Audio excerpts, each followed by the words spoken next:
প্রিয় দর্শক, এটিএন বাংলা নিয়মিত আইন বিষয়ক আলোচনা অনুষ্ঠান ল অ্যান্ড অর্ডারে আপনাদেরকে স্বাগত জানাচ্ছি। বরাবরের মতো আপনাদের সাথে আছি ব্যারিস্টার এইচ.এম. সানজিদ সিদ্দিকী। আজকে আমাদের আলোচনার বিষয় 1974 সালের বিশেষ ক্ষমতা আইন। আলোচনার জন্য আমাদের সাথে স্টুডিওতে রয়েছেন অ্যাডভোকেট সোহাগ ফকির। অ্যাডভোকেট সোহাগ, আপনাকে আমাদের অনুষ্ঠানে স্বাগত জানাচ্ছি। 1974 সালে বিশেষ ক্ষমতা আইনটি প্রণয়ন করা হয়। আইনটি একটি স্পেশাল ল, একটি বিশেষ আইন। এই আইনটির উদ্দেশ্য কি মূলত? এটা এমন একটা কার্যকারী আইন তৎকালীন সময়ে তথা বর্তমানেও কিছু কিছু বিষয়, যেমন চোরাকারবারি বা অন্তর্ঘাতী বা কোনো ক্ষতি সাধন করা, এই বিষয়টা নিয়ে যখন আমাদের সমাজে বা আমাদের দেশে প্রচুর চোরাচালান, কালোবাজারি, তারপরে জালজালিতি বা এই ধরনের অপরাধ যখন একটু মাথাচাড়া দিয়ে উঠলো, তখন 1974 সালের বিশেষ ক্ষমতা আইন, যেটা হচ্ছে 1974 সালের 14 নং আইন নামে অভিহিত করা হয়, এই আইনটা কার্যকর করা হয়, যা ফলপ্রসূ একটা দণ্ডর কার্যকর উদ্দেশ্যে এবং দ্রুত বিচারের উদ্দেশ্যে এই আইনটা প্রণয়ন করা হয়।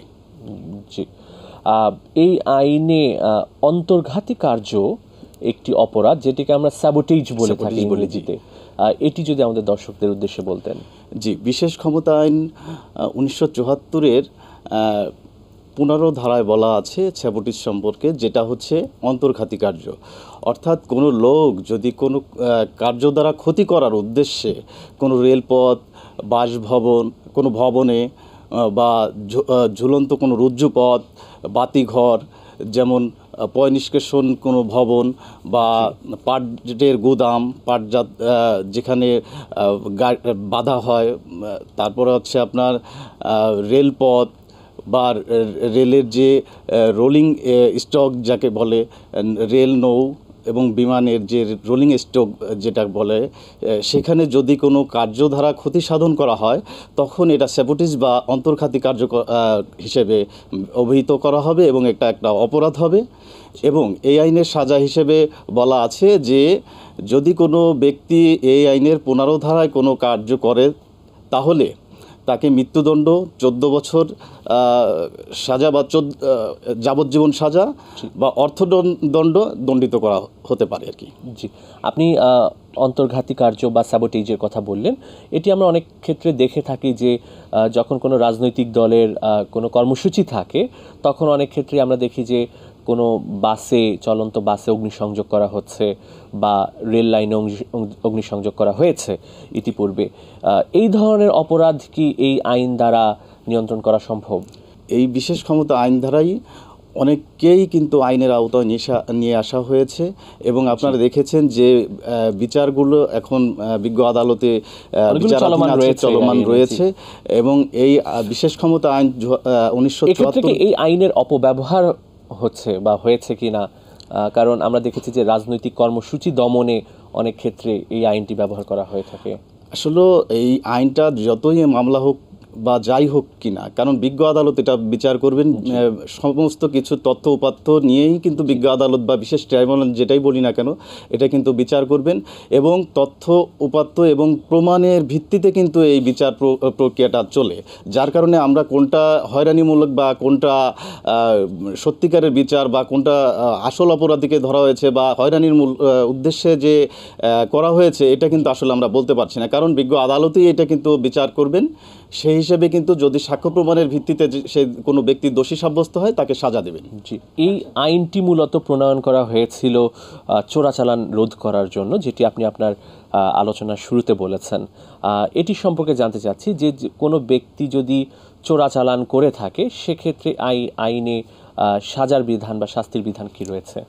এক্ষেত্রে বলা হয়েছে, যদি কোনো ব্যক্তি চোরাচালান করে, বিশেষ ক্ষমতা আইন 1974-এর 25 ধারায় বলা আছে, যদি কোনো চোরাকারবারি বা কালোবাজারি করে থাকে, তাহলে এই আইনের সর্বোচ্চ মৃত্যুদণ্ড দণ্ডিত হবেন, যাবজ্জীবন 14 বছর কারাদণ্ডে দণ্ডিত হবেন, অথবা অর্থদণ্ড বা উভয় দণ্ড দণ্ডিত হতে পারেন। জি, আপনি যে চোরাচালান বা স্মাগলিংয়ের কথা বললেন, আমরা বিশেষ করে বাংলাদেশে অনেক ক্ষেত্রে স্বর্ণ চোরাচালান হয়ে থাকে। আমরা দেখে থাকি যে বিদেশ ফেরত বিভিন্ন যাত্রীর কাছ থেকে তাদের লাগেজে বা শরীরে স্বর্ণ উদ্ধার করছে পুলিশ, এবং এই আইনেই তো মামলা হচ্ছে। এ বিষয়ে আপনার মতামত জানতে চাচ্ছি। জি, আপনি হয়তো দেখেছেন যে বাংলাদেশকে রুট হিসেবে দেশীয় এবং আন্তর্জাতিক কিছু অসাধু মহল যারা আমাদের বাংলাদেশটাকে রুট হিসেবে ব্যবহার করে স্বর্ণ চোরাচালান করে আসছে। এবং আমরা প্রায় দেখেছি যে অধিকাংশ ক্ষেত্রেই কিন্তু আইনশৃঙ্খলা বাহিনী এই চোরাচালান যে যারা জড়িত আছে তাদের কিন্তু গ্রেপ্তার করেছে এবং এই আইনে বিচারও হচ্ছে। এই আইনে বিচারও হয়েছে, জি, বিচার হচ্ছে। এবং তারপরেও আমরা দেখছি আইনটি কিন্তু, আপনি যেটি বললেন যে এখানে শাস্তির বিধান খুব কঠোর রয়েছে, জি, তারপরও কেন এই স্বর্ণ চোরাচালান বন্ধ করা যাচ্ছে না? কারণ আমরা দেখছি প্রত্যেক দিনই আমরা কিন্তু টেলিভিশনে দেখছি যে আর্ম ফোর্সেস ব্যাটালিয়ন বিভিন্ন যাত্রীর ব্যাগে স্বর্ণের বার পাচ্ছে এবং সেগুলো উদ্ধার করছে, জব্দ করছে। আসলে এক্ষেত্রে দেখা যাচ্ছে যে একটা মামলা যখন রুজু হয় তখন তদন্ত কর্মকর্তা হয়তো তাড়াহুড়া করে কোনো একটা চার্জশিট যখন দেয়, বা ওই চার্জশিটে অনেক সময় দেখা যাচ্ছে কোনো ত্রুটি তথ্যপত্র, অনেক সময় গাফলতি থাকে, হয়তো ইচ্ছাকৃত বা অনিচ্ছাকৃতভাবে গাফলতি থাকছে, যার কারণে ওই আইনের ফাঁক ফোকর দিয়ে ব্যবহার করে কিন্তু এই অপরাধীরা কিন্তু বের হয়ে যাচ্ছে। যদিও অনেকে অপরাধী কিন্তু এইখানে কিন্তু বিচারের সম্মুখীন হচ্ছে এবং সাজা ভোগ করছেন, তারপরেও যেহেতু আমাদের সংশ্লিষ্ট যত আইন শৃঙ্খলা রক্ষাকারী বাহিনী আছে তাদের এই বিষয়টা চার্জশিট এবং এজাহার দাখিলের ক্ষেত্রে অবশ্যই একটু সচেতন হওয়া জরুরি, যাতে কোনো আইনের ফাঁক ফোকর না দিয়ে কোনো অপরাধী বেরিয়ে যেতে না পারে। জি, এক্ষেত্রে একটি প্রসঙ্গ চলে আসে যে আমরা অনেক ক্ষেত্রে দেখে থাকি যে ব্যক্তি গ্রেফতার হয়েছেন তিনি বিদেশ থেকে স্বর্ণ না আনেননি, কিন্তু তাকে দেশের মধ্যে তাকে স্বর্ণের বার সহ উনি গ্রেফতার হয়েছেন, বা কোনো চোরাচালানকৃত কোনো পণ্য দেশের মধ্যে থেকে তার কাছ থেকে উদ্ধার করেছে, সেক্ষেত্রে কি এই আইনে অপরাধ হবে? জি, সেক্ষেত্রে তার দখলে পাওয়া গেছে, যেহেতু তার দখলে পাওয়া গেছে, যেহেতু অবশ্যই এই স্বর্ণটা বা স্বর্ণ বারগুলো তো শুল্ক ফাঁকি দিয়ে আনা হয়েছে, নিষিদ্ধ ঘোষণা করা হয়েছে আইনে, যেটা হচ্ছে নিষিদ্ধ, এবং শুল্ক ফাঁকি দিয়ে এই স্বর্ণর বারগুলো হচ্ছে তার মাধ্যমে চলে আসছে। এটা অবশ্যই তার দখলে রাখা হয়েছে, যার কারণে সে অপরাধী হবেন। জি, তাহলে আমরা আপনার আলোচনা থেকে জানতে পারছি যে কোনো ব্যক্তি যদি তার নিকট কোনো নিষিদ্ধ পণ্য তার নিকট রাখেন, যেটি এই আইনে একটি অপরাধ হিসেবে গণ্য হচ্ছে, তাকে এই আইনের অনুযায়ী শাস্তি পেতে হবে। জি জি, অনেক ক্ষেত্রে আমরা দেখে থাকি যে বিদেশ থেকে যখন আসা হচ্ছে বা বিদেশে যখন কেউ যাচ্ছেন তখন তার কাছে ফরেন কারেন্সি, বৈদেশিক মুদ্রা পাওয়া যায়। এক্ষেত্রে এটিকে এই আইনে একটি অপরাধ হবে কিনা? জি, অবশ্যই এই আইনে অপরাধ হবে, কারণ অতিরিক্ত বৈদেশিক মুদ্রা নিয়ে বিদেশে যেয়ে থাকেন, কারণ এটা হচ্ছে চোরাচালানের মাধ্যমে অধিক লাভের আশায় যারা শুল্ক ফাঁকি দিয়ে বা অবৈধ পন্থায়, যেটা ব্যাংকের মাধ্যমে ছাড়া অবৈধ পন্থায় যারা কিন্তু এই টাকাটা লেনদেন করেন, নিয়ে আসেন বা বিদেশে নিয়ে যান, এক্ষেত্রে অপরাধী হবে। কারণ আমাদের বাংলাদেশে ফরেন কারেন্সি রেগুলেশন অনুযায়ী একজন ব্যক্তি বছরে $12,000 পর্যন্ত উনি বাইরে গিয়ে ব্যবহার করতে পারবেন।